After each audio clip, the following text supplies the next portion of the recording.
f de x igual a una función tiene la raíz cuadrada del seno de x por el coseno de x.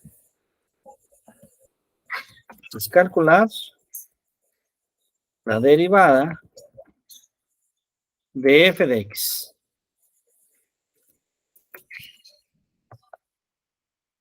Y evaluarla en x igual a 0. Pues vamos a tomar la derivada de f de x y vamos a evaluarla cuando x es igual a 0. Maestra, ¿le gustaría que diéramos unos minutitos para que usted pueda intentarlo allá en casa? Sí, doctor. Y ahora lo revisamos acá también, con mucho gusto. Sí. Gracias, muchas gracias.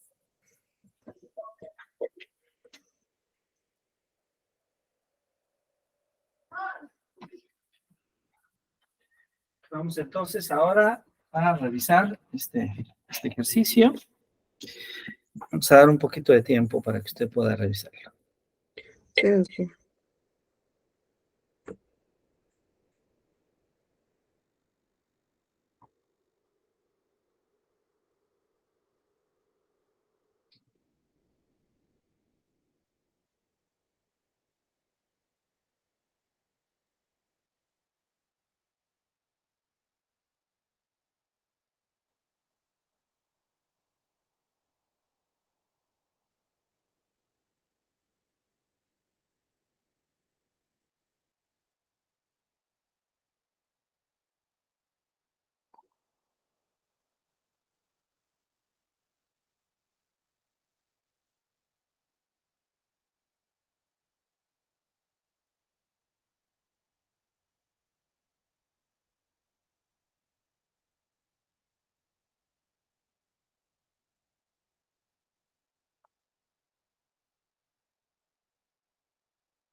Muy bien, maestra, ¿cómo nos fue? Muy bien. Pues espero que sí, doctor, porque de hecho creo que la raíz de seno de X por coseno de X fue el que hicimos la vez anterior, el 42, A ver. o ando mal. Ah, sí, es correcto. Tiene usted toda Es- la razón. pero ya estuvo más fácil porque ya nada más evalué en X igual a 0. Sí, es correcto, es correcto. Este ejercicio ya lo habíamos hecho, solo le llamamos t de x, ahora le llamamos f de x. Ajá, Pues bueno, podríamos decirlo de esta manera, ¿no? Podríamos decir que, en esencia, la derivada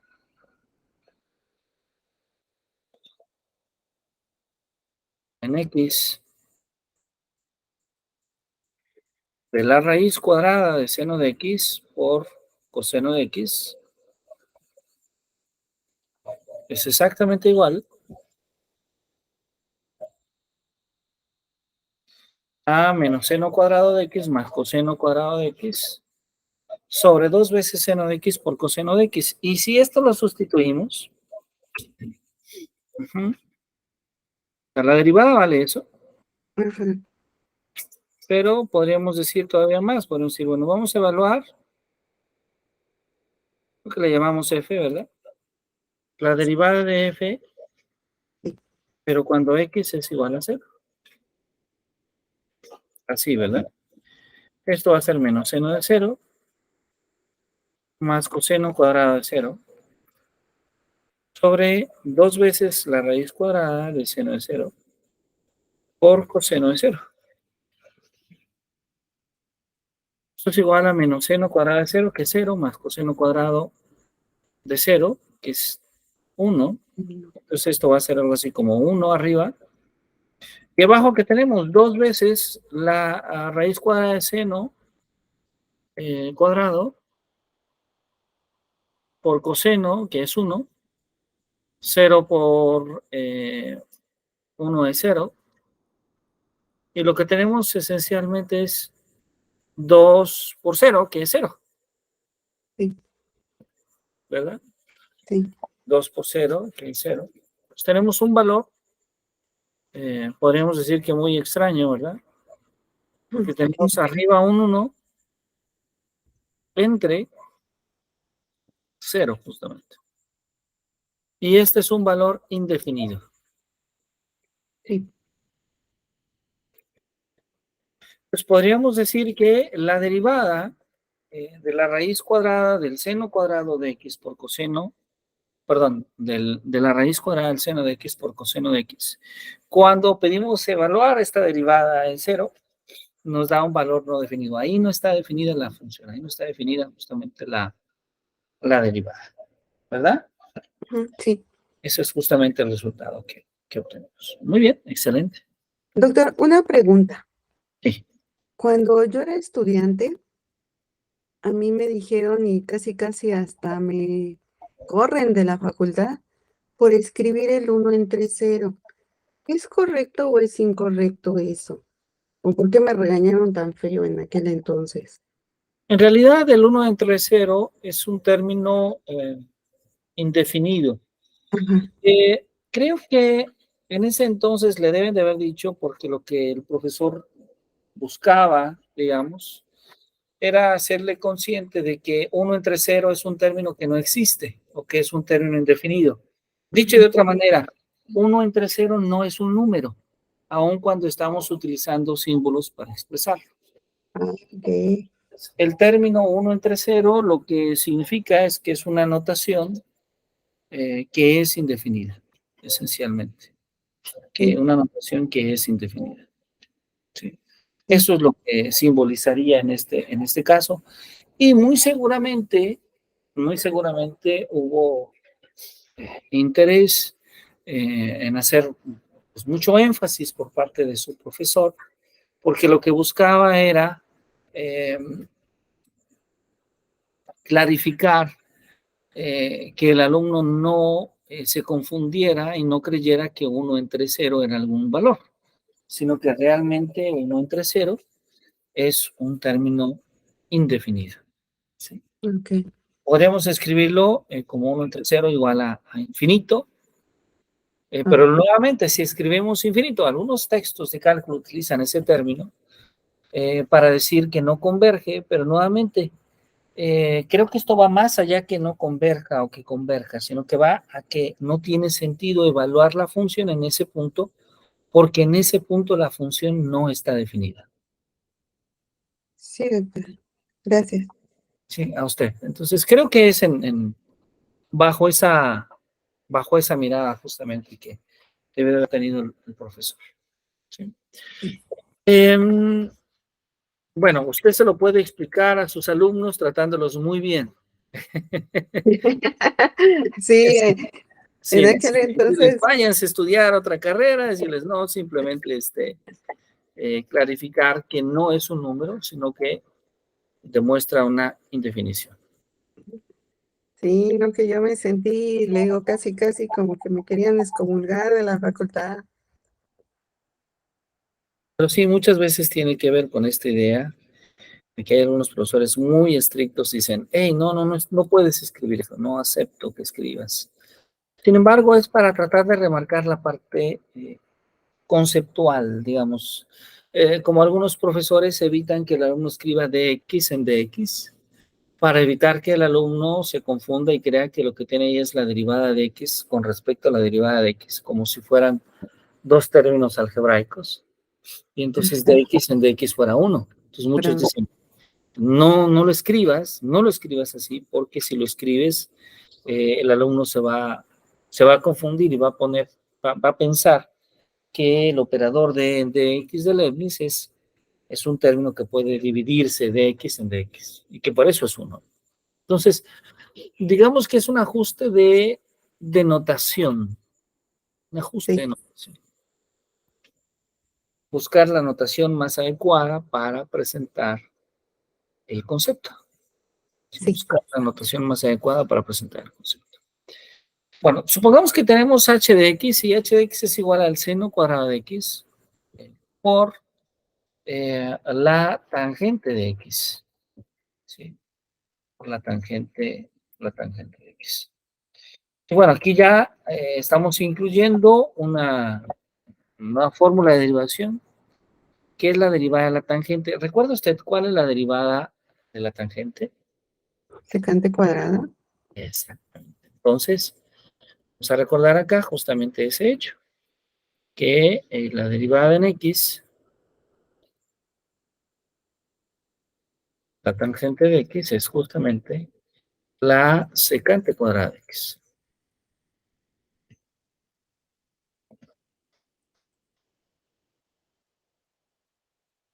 Entonces, bueno, ¿qué podemos decir de esto? Lo que tenemos es que la derivada,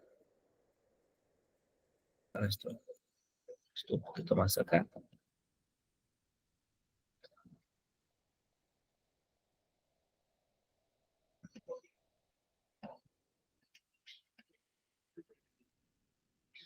la derivada en x de el seno cuadrado por la tangente de x, pues esto es la derivada de un producto. Ujú. ¿Sí? Podemos poner el primer término, por ejemplo, seno cuadrado de x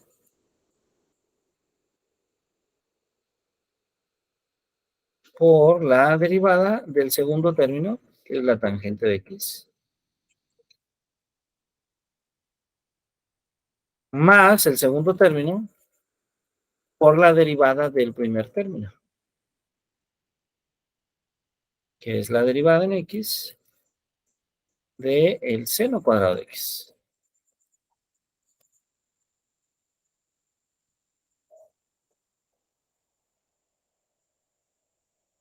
¿Qué tenemos esto? Pues es igual a el seno cuadrado de x, ¿verdad? Sí. Seno cuadrado de x por la derivada de la tangente de x, que ya sabemos que es la secante cuadrada de x.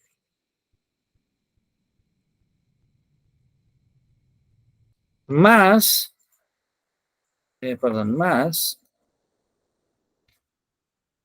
la tangente de x por la derivada del seno cuadrado de x, que ya sabemos que es 2 veces seno de x, por la derivada en x de seno de x, ¿verdad? Sí. ¿Esto es igual a cuánto? Pues esto es igual, la primera parte queda idéntica, seno cuadrado de x por secante cuadrada de x.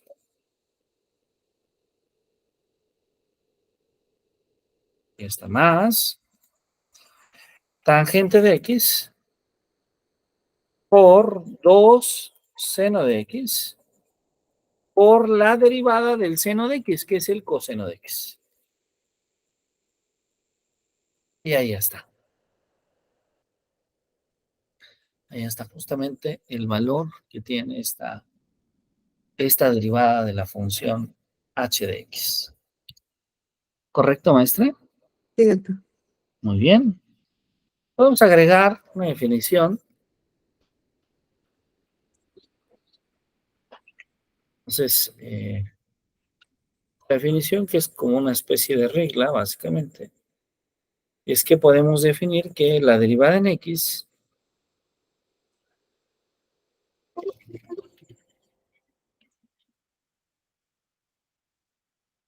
de el exponencial elevado a una función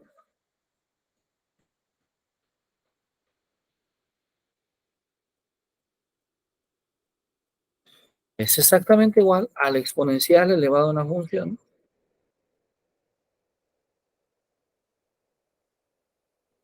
pero por la derivada de la función.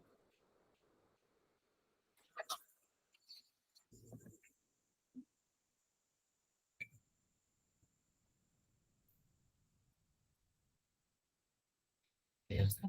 Esa sería una primera regla. Y sería la regla de derivación de la función exponencial. La derivada en x de e a la f de x es igual a la f de x por la derivada de f de x. Y la segunda regla sería la derivada en x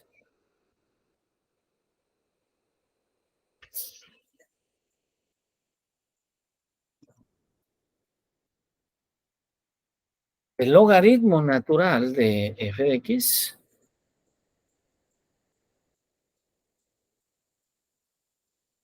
es igual a 1 sobre f de x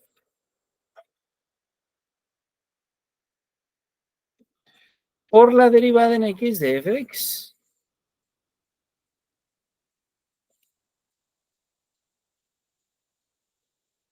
Pues bueno, aquí lo que estamos agregando son las reglas de derivación, tanto para la función exponencial como también para la función logarítmica. En esta definición, se llama la definición 45, y que esencialmente lo que nos dice es que sea f de x una función derivable en un intervalo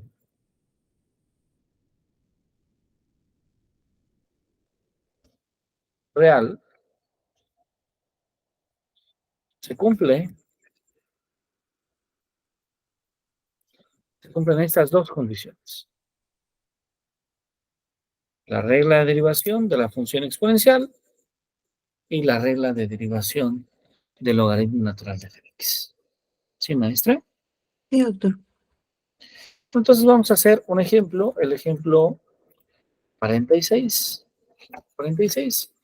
Que sea, llamarle k de x, una función definida como el seno de x más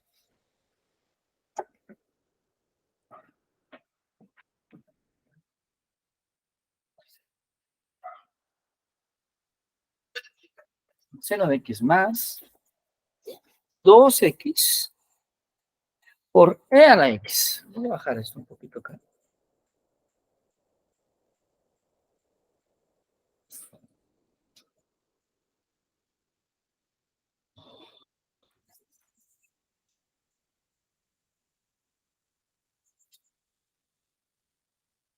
Ya está. Calcular la derivada de la función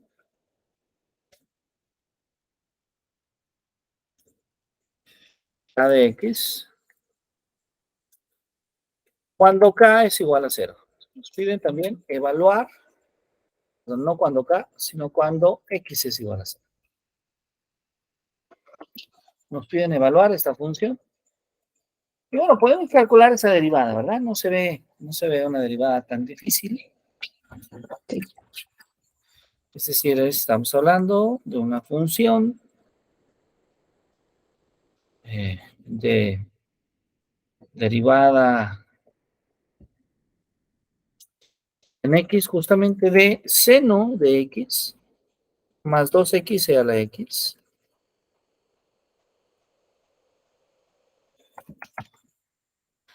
Y bueno, tenemos ahí la derivada de una suma, es decir, que esto lo podemos escribir como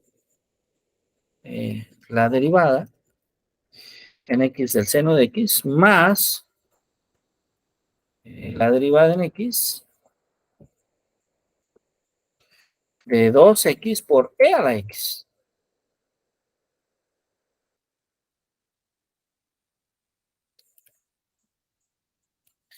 Es igual, ¿cuánto es la derivada del seno de x, maestra? Pues seno de x. Seno de x, muy bien, más 2 veces, y ahí tenemos el producto, ¿verdad? Un producto Sí. de x, podríamos escribirlo así, x por la derivada en x de e a la x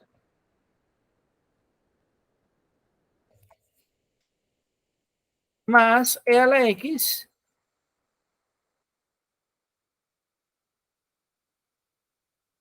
por la derivada de x en x.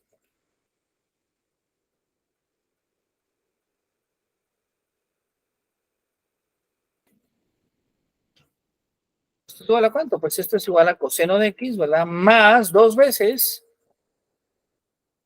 x por la derivada de a la x, que es ¿cuánto, maestra? E a la x. Exacto, e a la x.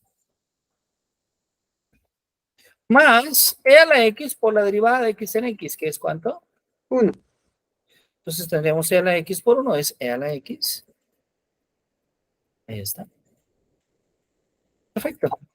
Ahí tenemos la derivada. Ahora vamos a calcular el valor de la función. Entonces podríamos decir k', ¿verdad? Sí. K',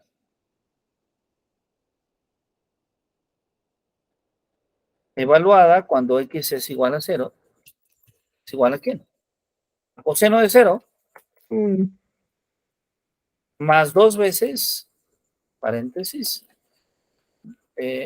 0 que multiplica a e a la 0, ¿verdad?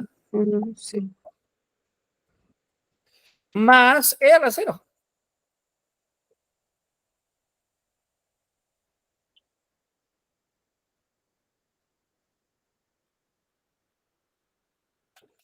¿Esto es igual a cuánto? Coseno de 0 es 1 1. más 2 veces e a la 0 es 1, pero por 0 es 0. Entonces esto nos va a quedar algo así como 1 por 0, que es 0, más e a la 0, que es 1. Esto es igual a 1 más 2, 1, bueno, 0 más 1 es 1. Esto es igual a 1 más 2 por 1, que es 2. 1 más 2, que es 3. Eso es lo que vale la función cuando k es igual a 0. ¿Verdad? Cierto.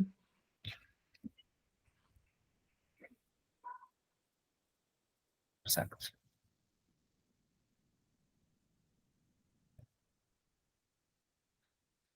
Muy bien.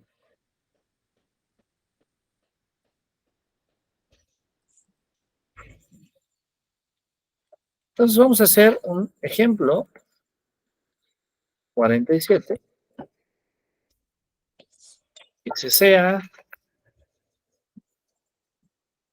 vamos a insertar una función, vamos a llamarla T de Y, ¿le parece bien?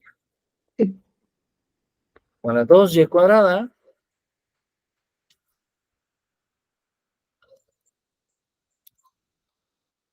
menos seno de Y por E a la Y.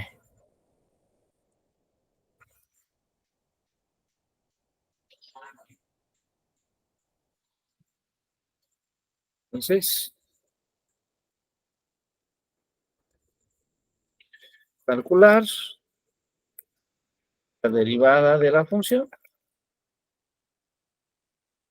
cuando Y es igual a 0.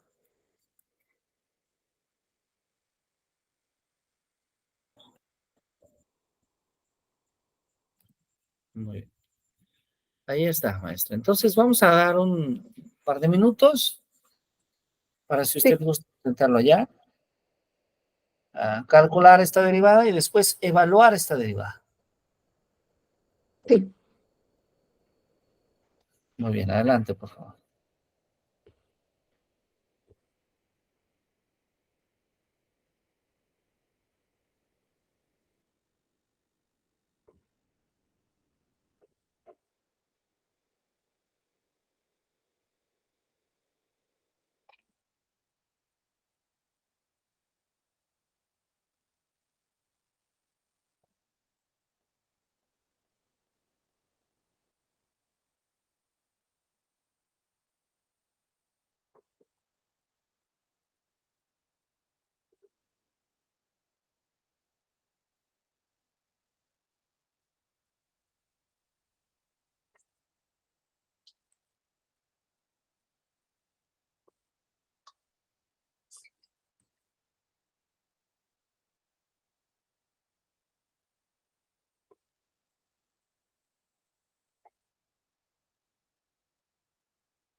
Muy bien, maestra, ¿cómo está?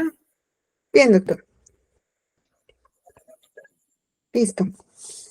Listo. Entonces, a ver, podríamos decir que T', mm,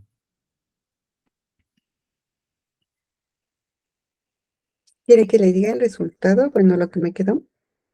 a ver, T de Y es igual a, ¿cuánto le dio? La derivada me quedó como 4y Menos, menos e a la y. menos E a la Y, Abrimos un paréntesis. ajá, Seno de y más coseno de y. Y cerramos. Ajá, es correcto, muy bien. Este resultado es correcto. Exacto. Y Y ya, ahora vamos a evaluar este resultado cuando y es cero. ajá, Es decir, vamos a poner un cero acá. 4 por cero, e a la cero, seno de cero, más coseno de cero.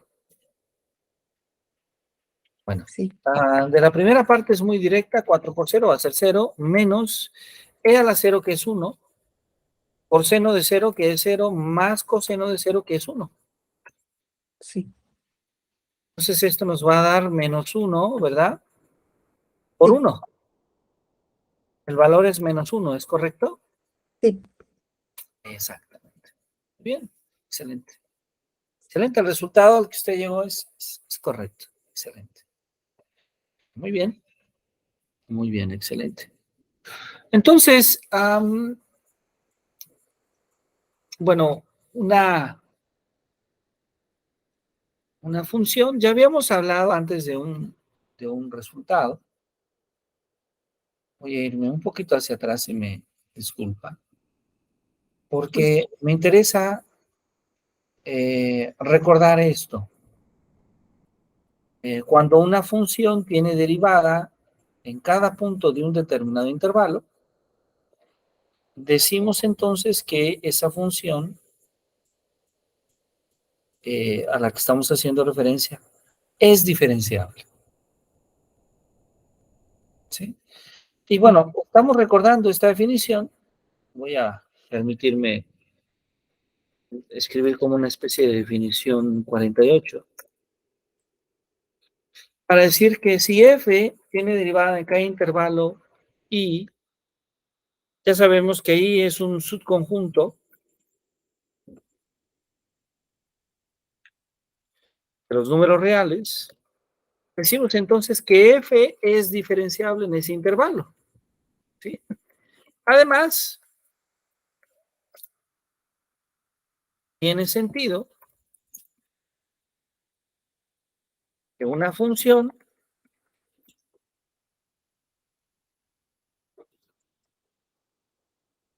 derivable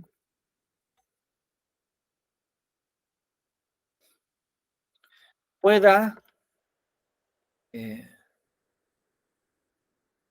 pueda tener, pueda, si pueda tener derivada de la derivada. Es decir, pueda existir una derivada de la otra. ¿Sí? Y bueno, esta definición nos habla un poco del concepto de la derivada de orden superior. Así es. ¿Sí? Es decir, que una función, si f de x tiene derivada, entonces f de x es de clase, llamarle C1, si la derivada de f de x tiene derivada, entonces f de x es de clase C2. ¿Ah? Y bueno, si f, ahora voy a escribirlo así,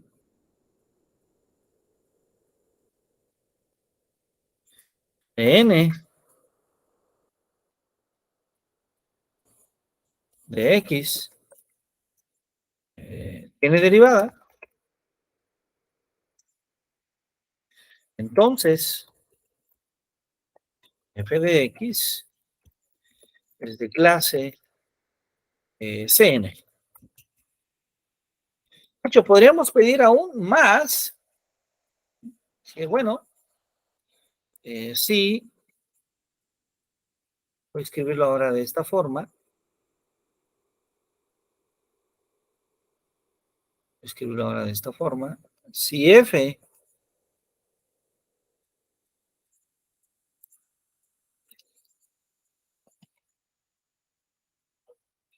a la n más 1, ¿verdad? Sí.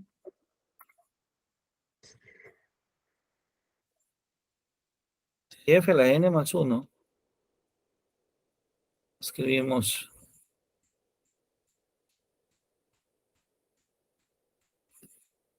si f a la n más 2,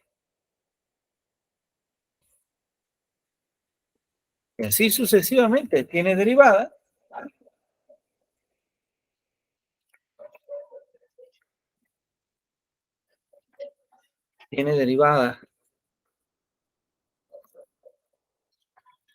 cuando n tiende a infinito,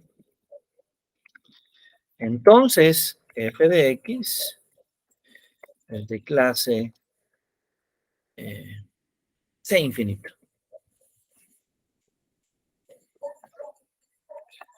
Es decir, una infinidad de derivadas. Bueno, esta opción, esta manera de clasificar justamente las categorías de derivación es importante porque nos permite darnos cuenta que una función derivable puede tener otras derivadas, ¿sí?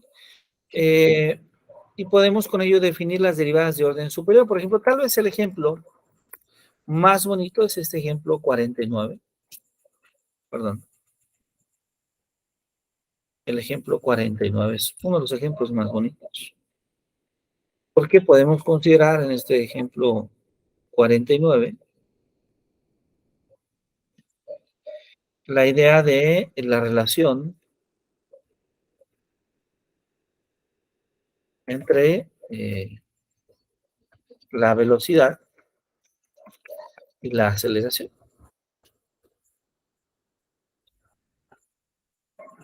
Y podemos ver esta relación, ¿sí?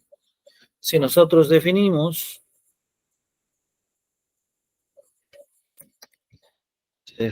la velocidad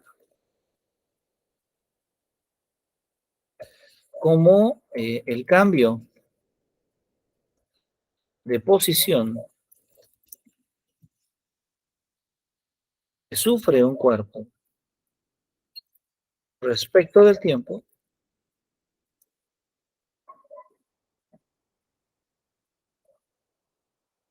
pues entonces nosotros podemos decir que la velocidad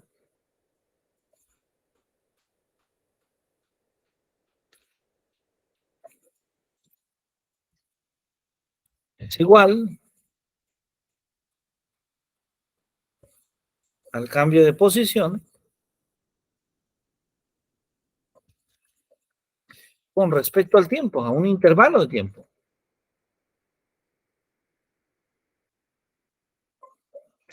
Y esto no lo podemos expresar de otra forma, más de que ese cambio de posición no es otra cosa, más de que darnos cuenta que entonces el cambio de posición es que un cuerpo esté en un estado, podemos llamar un estado, un espacio final, llamarla X mejor.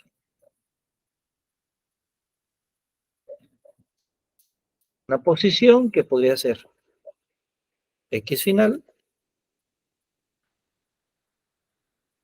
menos otra posición que podemos llamarla la posición inicial, X inicial,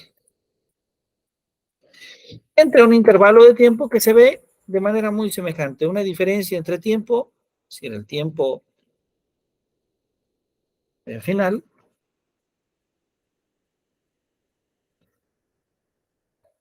menos el tiempo inicial.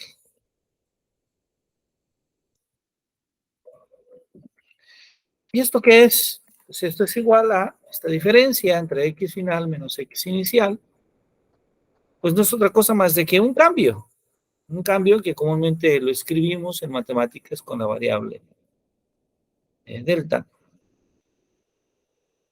un cambio de posición entre un cambio, otro cambio del tiempo. Ahora, la parte interesante se hace cuando el cambio, posición, se produce en un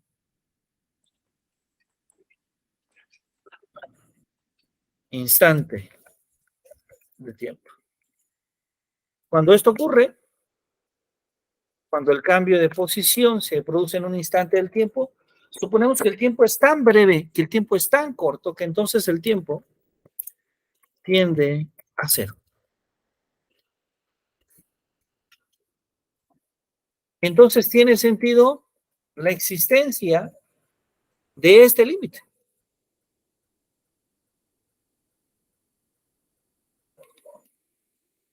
El límite cuando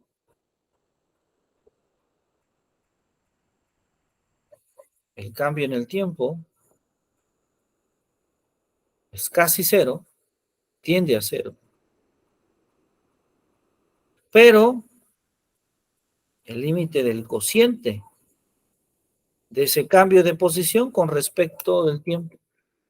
Eso es exactamente, eso lo podemos interpretar también, justamente, como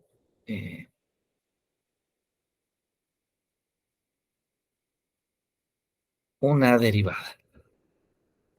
La derivada de la posición respecto del tiempo.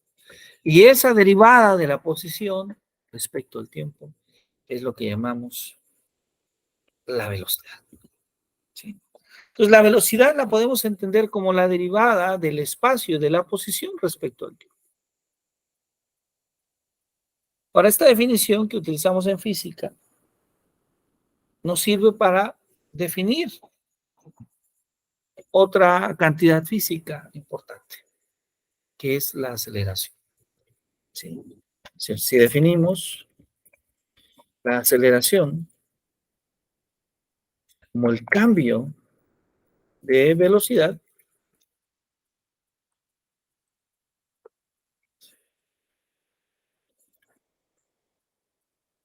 que sufre, experimenta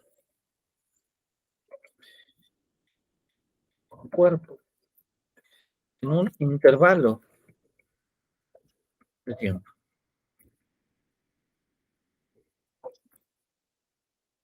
Es decir, lo que estamos diciendo es que esencialmente la aceleración se parece mucho a esto que escribimos acá arriba, pero que ahora podemos escribir de esta forma. Aceleración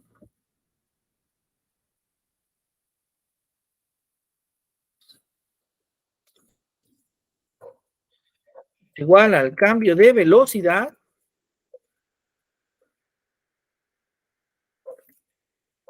sobre el intervalo de tiempo, y esto es igual a la velocidad final del objeto del cuerpo,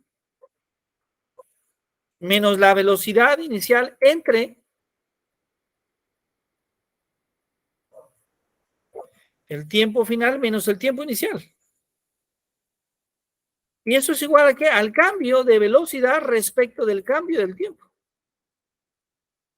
Ahí está. Y observemos que ocurre algo muy parecido a cómo definimos la velocidad. Es decir, si el cambio de velocidad ahora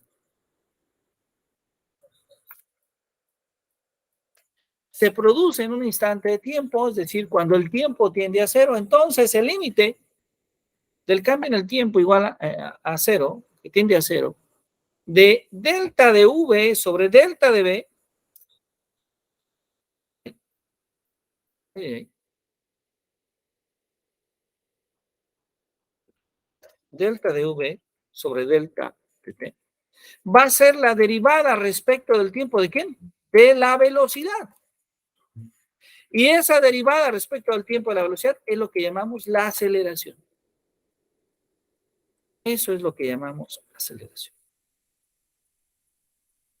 Ahí está. Sí definimos la aceleración. Entonces observemos que se da una relación natural entre el espacio y el tiempo. Es decir, la aceleración es la segunda derivada de la posición de un cuerpo respecto del tiempo. ¿Y cómo vemos este resultado tan especial al que estamos haciendo referencia? Por la definición de aceleración, es decir, la aceleración la podemos escribir como la derivada respecto del tiempo de la velocidad, pero esto es igual ¿a quién? Esto es igual a la derivada respecto del tiempo de lo que vale la velocidad, pero la velocidad es a su vez la derivada respecto del tiempo del espacio. El espacio. Y entonces, ¿esto quién es? Esto es la segunda derivada, así lo escribimos.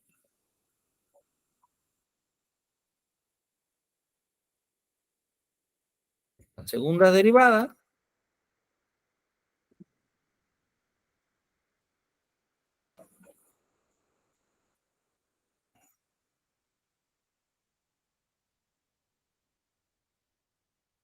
del espacio respecto del tiempo. Sí lo escribimos, ¿verdad, maestra? Sí, doctor. ¿Sí? Y entonces, esta es una primera forma en la que nosotros podemos ver con claridad cómo las derivadas de orden superior nos ayudan a interpretar de manera interesante, en este caso, conceptos de la física. ¿Sí? Sí. Y bueno, lo que sigue entonces, ya con esto establecimos un pequeño rumbo, que son las derivadas de orden superior, que ese será justamente el ejercicio que tenemos para nuestra siguiente sesión. ¿Alguna duda, alguna pregunta, maestra?